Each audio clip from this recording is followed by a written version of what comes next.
Hey everyone, before we get started with today's video, if you forgot to use a referral code when you signed up for Uber to get your bonus or guarantee of up to $1,000, then here's how to apply my referral code so you can still get some extra money. Here's the steps.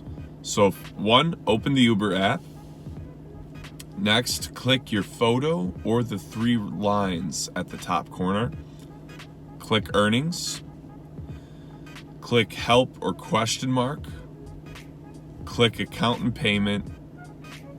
Then referrals. And this step is really important. Click invited driver, report my missing or incorrect driver referral. And then click send a message. And for the invite code, use G4QA5UE. Friend's name, yours truly, Gregory Wave. GREGORYWAVE, like wave. The phone number is 815-847-0184. And the email is gregwave@yahoo.com.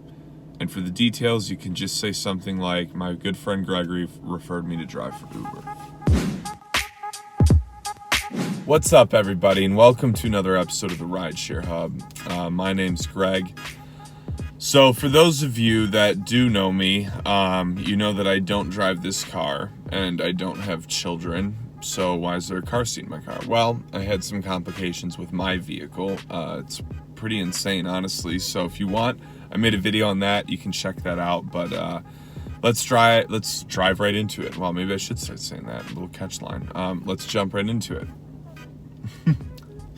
So a lot of people I've been seeing this trend where people don't understand, like, what's the dividing line between when you should or shouldn't kick someone out of your car. Like, what's the point where you really know you should? And so I wanted to just kind of share my thoughts on that, but then also tell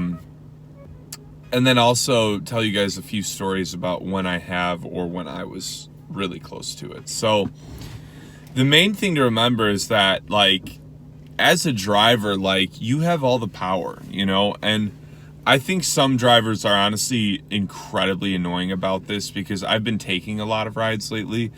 And what really irks me is when there's guys where I'm just like, hey, you know, would you mind taking this cross street? It's going to save 10 minutes of traffic. And they're like, no, I'm following the GPS. I think it ticks me off because I don't know if I ever once did that. In all the years of driving, I think I'd always allow people to kind of, you know, what do you need? And so I feel like there's some guys and there's some people who drive and they almost get a little bit of like a power complex over being able to say my car, my rules, essentially, which I really think is dumb, honestly. So here's my take on it in general. With stuff like that, and you guys know this, I've always said you're never going to really go that wrong in the span of your entire day if you're accommodating to people. If you're constantly putting other people first and going out of your way for their needs, not everyone's going to tip. A lot of people will screw you over, you're right, but a lot of people are going to really hook you up. And they're going to really take care of you if you take care of them. So my stance is it's always worth the risk, because I mean, so what if it took an extra 5 minutes to make that stop? You know, if he tips you $10, it's worth it. So now I've learned that most drivers don't really have that mindset. It's more of like a constant hustle. How do I maximize every minute? Well, not waiting for people is that. And if that's your mindset, that's fair. You know, whatever you got to do. But here's what I think drives me crazy is that there's so many drivers that on both platforms that they basically take this little bit of power they can, and as far as any request a passenger can make, they feel like they don't have to do it, and you don't. But you're just going to get a terrible rating, and you're not going to get tipped. And from what I've found, tipping was usually the thing that set me over the edge. So here's what I think. I think booting someone out of your car comes down to a few reasons, but I think one of the biggest things is if you're just flat out being disrespected. That's a great time too, because I think a lot of passengers have this mindset when they take Ubers and Lyfts, and it's kind of like, oh, here's the corny driver. Either how can we mess with him? How can we punk him? You know, and I've had a lot of people where it's like from the get-go they get in and they're just asking like really demeaning questions from the get-go. And I'm like, what's your ulterior motive here? You know, what's your gain? Are you just hammered and you want someone to make fun of? Like, what are you looking for? You know, so I put up with that a lot when I first started. And then as I became a better driver, I stopped, you know, and I usually didn't end up kicking people out, but I would a lot of times stop the car and let them know, like, listen, I'm going to kick you out if you don't just respect me. Like, I expect to be respected like any other normal human being would. You know, I expect you to treat me the same way you would treat someone you're going to go out to lunch with, you know, have a conversation with me or just, you know, shut up and play your freaking iPhone the whole time. I don't care. So, that's a hot button for me because I feel like it's just such a massive trend with people to just have this mess with the Uber driver vibe, especially the drunks. So that's my first one. I would say the second reason why I would kick people out is if it gets to the point where you've asked people to do something multiple times that they won't do, and it's an issue of compromising everyone's safety. So like if you've got people that are in the back seat just having a party and they're bouncing up and down and it's shaking the car while you're driving, you're like, hey, this is freaking me out, it's making my driving unsteady, can you chill out? And they just keep being crazy. Then I think that's a great scenario where you pull over and you tell them to hit the curb, you know, because at the end of the day it's not worth it for a $5-10 fare. You know, it's like you should just put your safety first, and really by doing that you're putting everyone's safety first. So, you know, I have this happen with a lot of drunks, a lot of,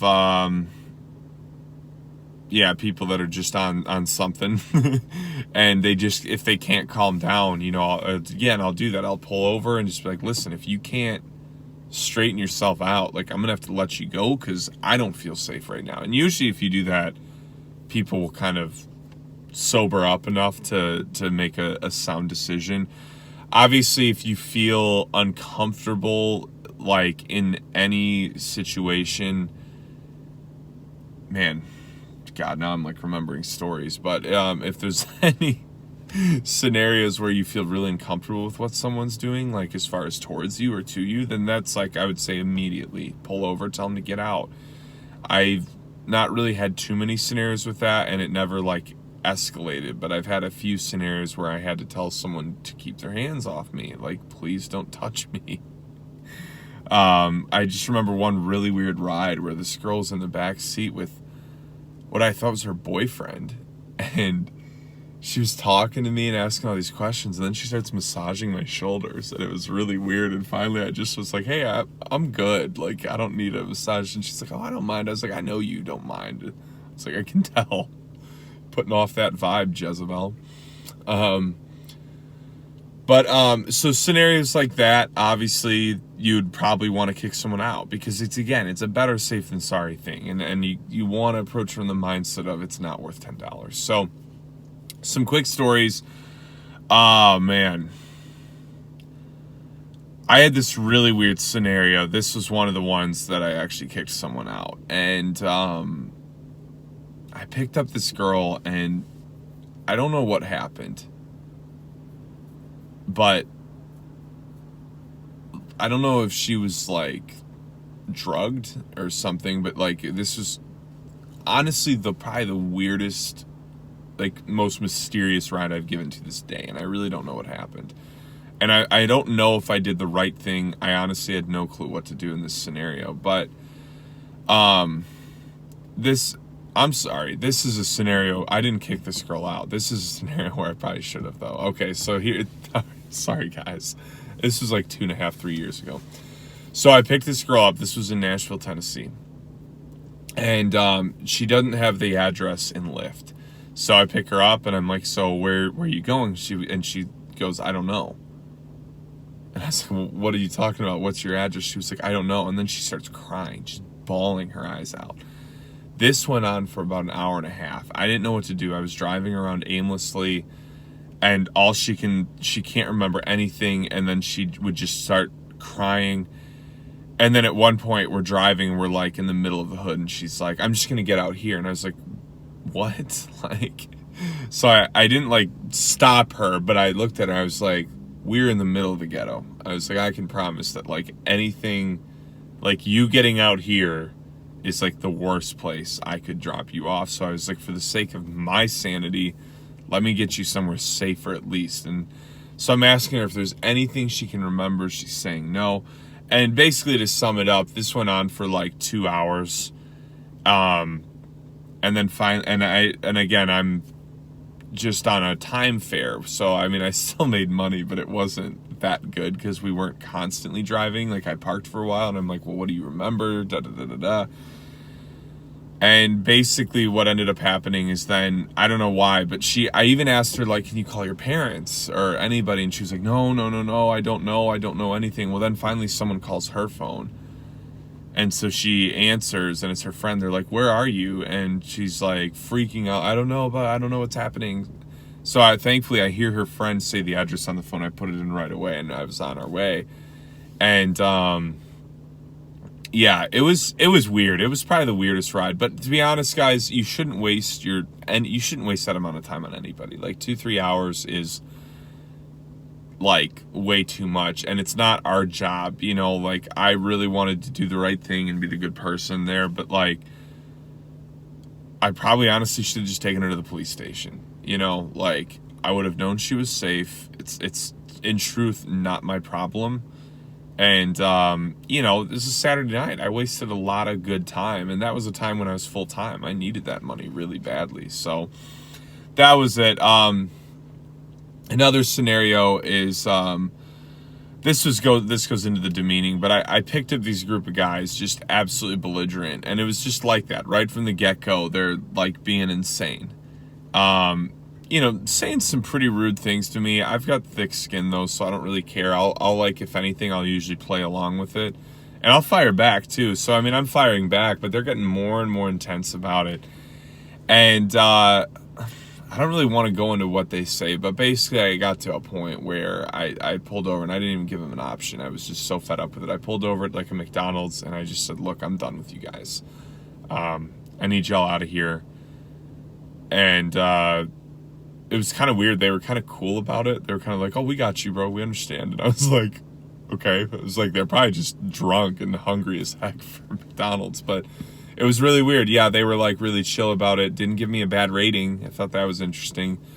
I thought for sure I was going to get like a 2-star rating for kicking them out. But I think they were maybe just that belligerent. So the only important thing I would say on that note, though, too, is as far as kicking people out, do them the decency of getting them to a public place. I know a lot of these people can be the nastiest, rudest people you've met in your life. But you don't want anything on your conscience if anything were to happen to them because you dropped them off at an unsafe location, you know? So, but yeah, I'm going to wrap up the video right here, guys. That's just a quick update on like when you should or shouldn't kick someone out. But main thing is always put your safety first. Make sure you're respected. And find that sweet spot of dealing and talking with people versus kicking them out. Because obviously you won't make money if you kick everyone out. Right on, guys. Well, like and subscribe. I will talk to you guys soon. And yeah, kill it out there.